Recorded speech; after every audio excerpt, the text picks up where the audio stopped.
Right. This is another. I heard about this a few years. I mean, this is the story that you hear. I think I heard when I was in my BT days. And it's a thing. When I can remember, I'd be working in an office, and it was boiling hot in that office. I'd be wearing a jumper. I've got to take that jumper off. And there's women in this office, so there'd be like 5 or 6 women, and maybe a bloke, and he's got his jumper off, and he's sitting by the window, but the room is boiling hot, and you've got to open another window but and then when the window's open, and you think, oh great, it's lovely and a nice temperature, or cooler, these women will be complaining, oh, it's freezing cold in here, it's boiling cold. And it's like, no, it's not. It's comfortable. There is a huge difference between men and women when it comes to them working in an office environment. In the wintertime, when the room gets stuffy, guys, they need to open the window to let some fresh air in. They can't stand it being too hot. And the reason being is because men sweat and women perspire. And, it's something that one has to deal with. I mean, not all women are, I don't think, are on their menopause in the office, or are they? I don't know. I don't care. All I know is that if I'm in an office, I want to be comfortable. And, the moment it gets really hot in the office, especially with guys, they'll bring that temperature down. But this is a thing that you hear this all the time. Women in an office will come into an office wearing one of those dresses that have the arms. There are no arms. It's just the dress, and they wonder why they get cold. They will bring a cardigan with them, and it'll be on the chair. But if you come into an office wearing a sleeveless dress, what do you expect? Not all women are doing that, but guys tend to wear a vest and then a jacket, a vest, a shirt, and then a jacket. Um, but this thing here is the typical thing that happens. Can cuomo Nixon debate? Can a room temperature really be sexist? I mean, this is just nonsense. We've heard this before. I saw a woman on Sky coming on TV and said, on Sky TV, and said, yeah, it's been scientifically proven that air conditioning units are sexist to women. What are you talking about? They can be adjusted. Okay, there is a temperature difference between men and women. There is clearly a temperature difference between men and women. To try that, find that happy medium is very difficult, or very, not impossible, but it's a little bit difficult. So the only solution, as is always in these cases between men and women, is women should have their own offices and they can control the temperature exactly how they want, and men should have their own offices and then they can control the temperature how they want. So in a building, a fairly big building, first floor just for women with their own toilets for women downstairs. Ground floor. First floor for the men, their own toilets in the same on the same floor. Third floor for women, and so on and so on. So you just split up the office, and it's specifically, offices for women, offices for men. And that way, men and women will still be in the same building, but they're just separated.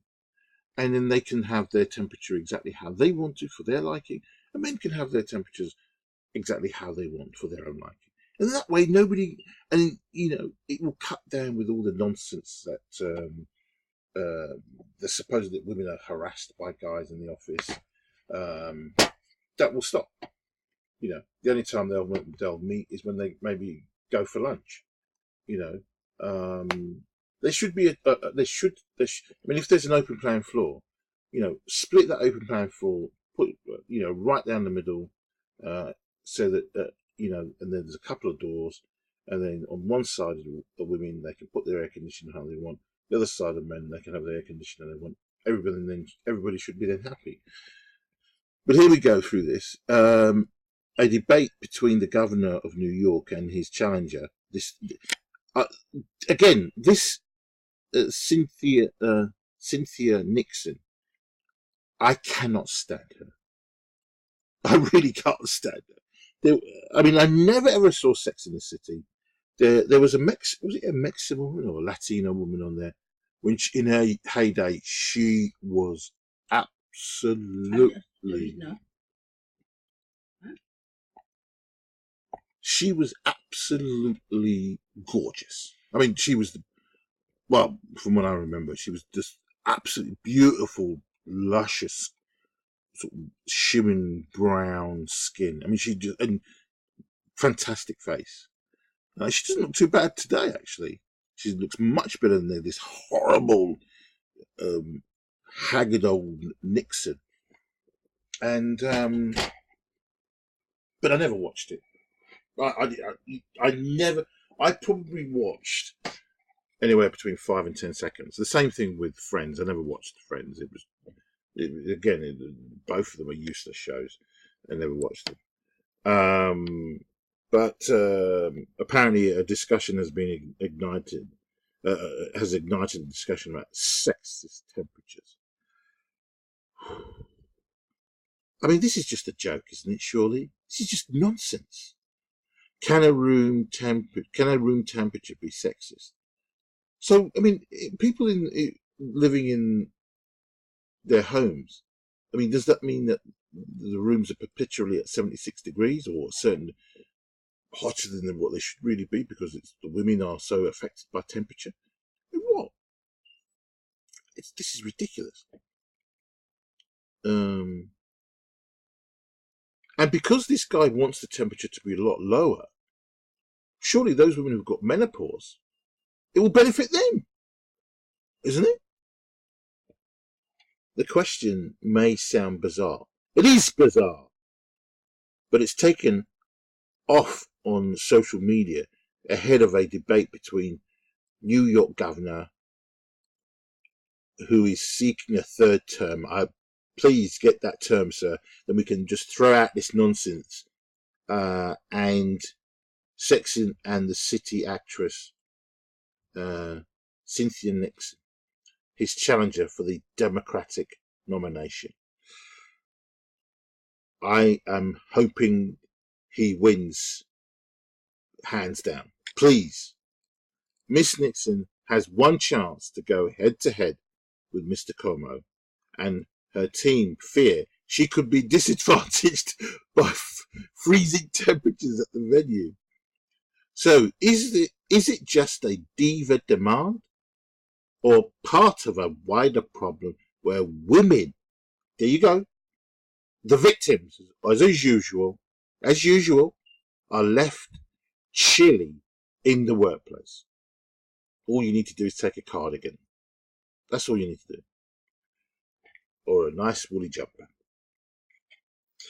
Here's how the heated discussion got started. Complete bollocks. Sorry, just my phone is going off.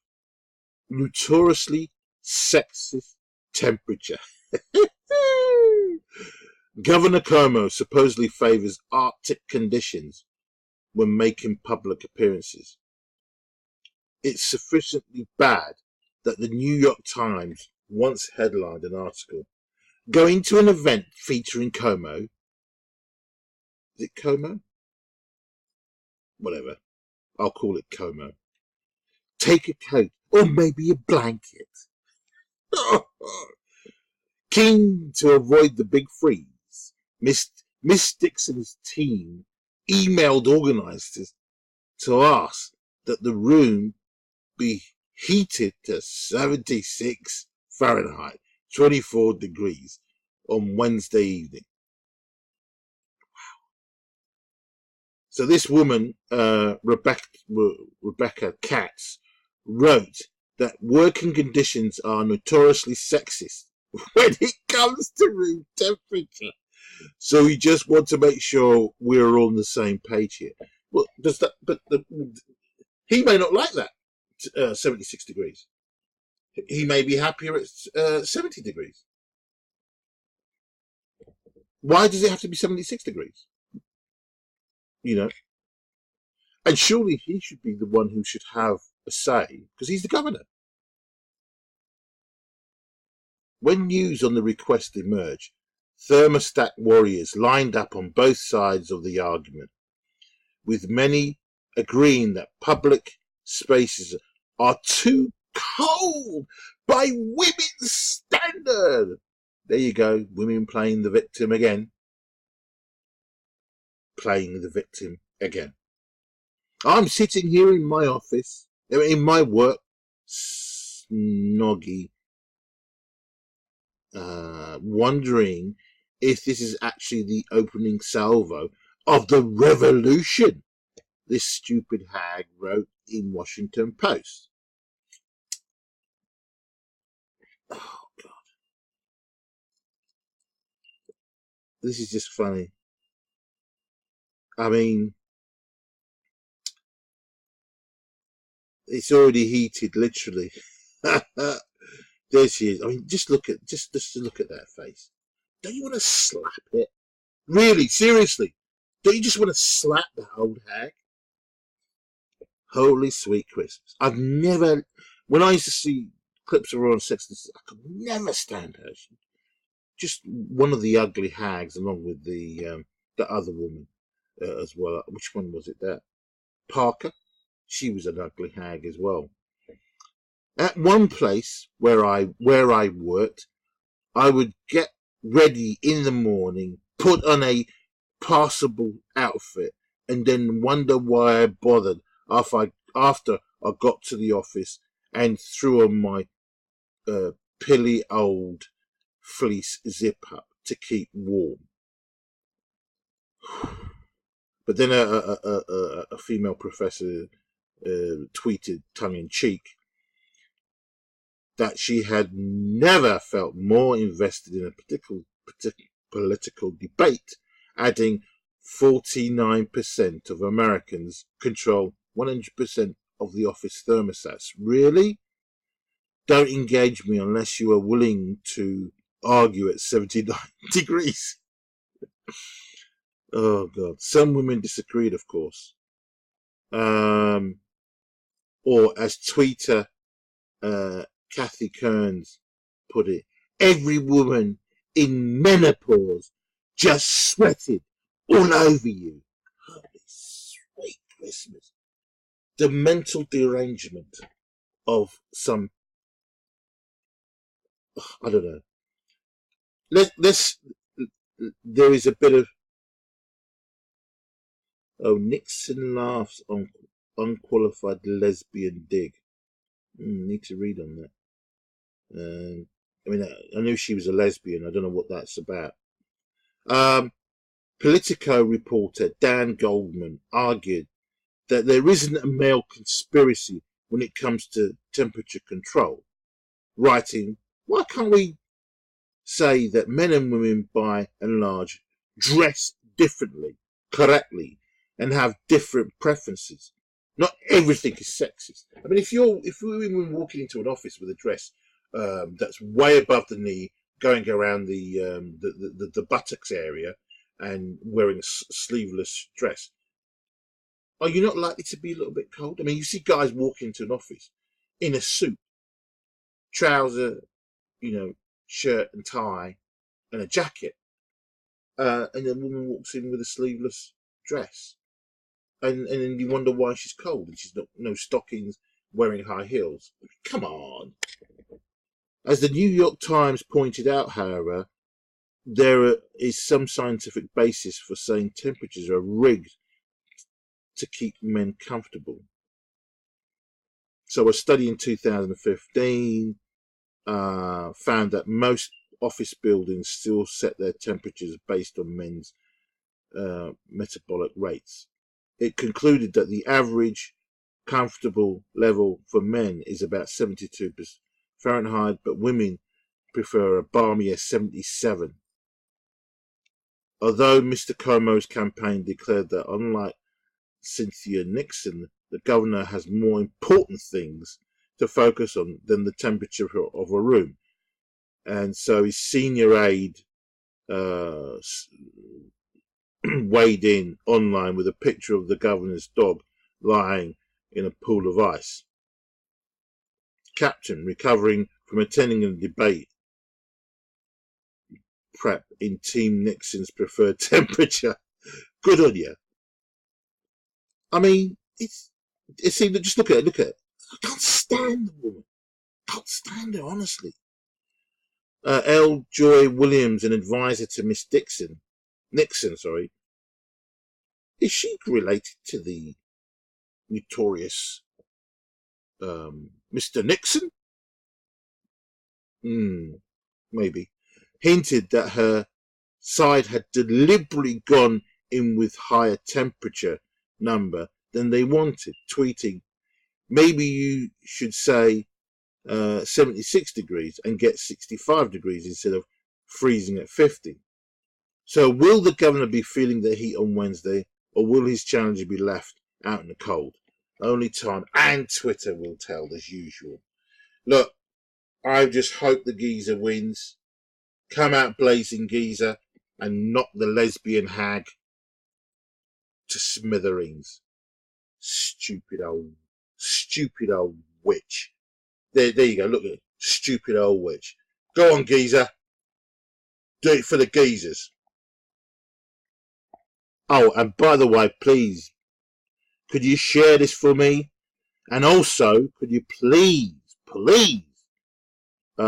subscribe? Let's get my numbers up, because I've only got 220 people that subscribe. If we can get a few more people to subscribe to my channel and get the message out. Common sense. This is about common sense. Okay? Please subscribe to my channel. I'll be truly grateful. Thank you very much.